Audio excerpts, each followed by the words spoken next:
Ato ang mga association CSO, kumusta man ang ato ang accreditation? Daghan na ba ang nakapas? Ubay-ubay buhon. Ang uban, kumusta man na kuan ba ta? Naka-update na ta kay kasagaran pa yung problema na to kay sa set-up officers, di ba?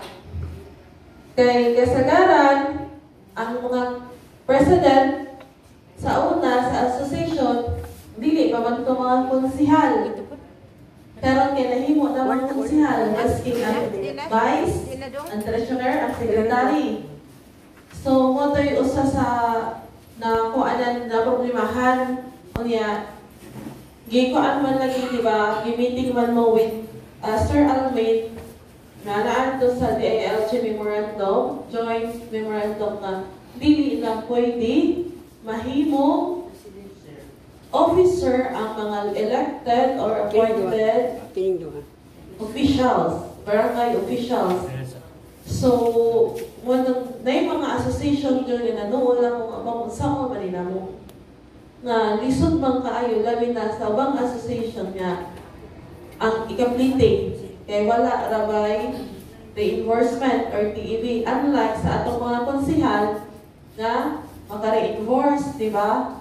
So mo ito nga ang amo mong i-advise sa uban nga mag-meeting mo, okay ra, mag-internal arrangement nga kana simula na mo iikutang, pero kamo, member mo, as a group, to continue gihapon nga basta naa ang inyong association ba, kompleto mo, is magtinama kay yun mo. Kaya hindi man tawag siya ng association, o usa na ka mo, tawag mo lihok, o usa na ka tawag inyong pasagdan, di ba? Na-form mo into association because na may cooperation, na may pagtinabangay, pagsinagdanay. So, hopefully, katong sa mga association nga wala pa makapas, palihog ko pag-comply sa mga requirements, kaya atong i-check, atong kita ni Sir Alvin kung okay na ba para ma-accredited. No? So, for now, I will give the mic to our municipal agriculturist, Ma'am Elma P. Oha. A round of applause, please.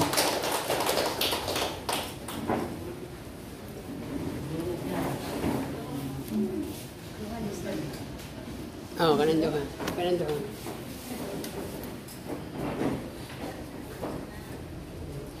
Good morning natong tanan.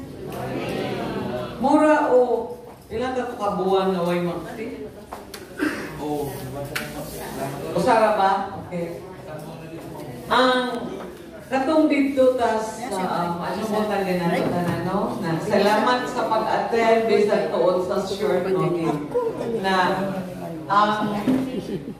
katong dito tas sa kakao nasabutan ko nga mao to sit at to ta dito magmapsi pero naman tayo mga importante jud nga mga sabutan ba kapit na ba at harvest. So mag-schedule na lamang ta dito o kanus ang kato dito ilahi to ang atong maps meeting i-as is kay nga nyo naatay other nga concern bitaw na uban nga barangay dili mo to siya apit dito na mamugana ko Shirley natanaw ni mo dito tuod kumusta man wala nalawas na sakbot nalawas na sakbot siguro kan maayo na sa ubunuhan nahilo na jud as in panapay nagsugod na siya ground okay so kana siya mag-schedule ta karon if kanus ata adto dito sa ato sa kakao ang katong dito sa ubos bitaw nahilo wa to na apil isa to'y nag-spray dito. Nahurot ba ang chemicals? I-spray na, ha? Naapa? So pwede pa ta mag-spray na to sa next. While atong abunuhan, o dyan, mag-spray na po. Okay, so supposed to be, ato ka mag-schedule dito, ato ta sa kakao. Pero mag-schedule na lamang jud ta dito sa karon gihapon September no para dili ka judang ko ang kuan. Anyway, sige. Before ta is mag-schedule ta kanus ata sunod ato sa kakao. The same gihapon to sa una.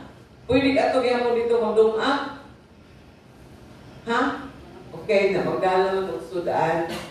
O so kanus amang ka tabi. Kanus ata kanang lugar ninyo, lugar namo.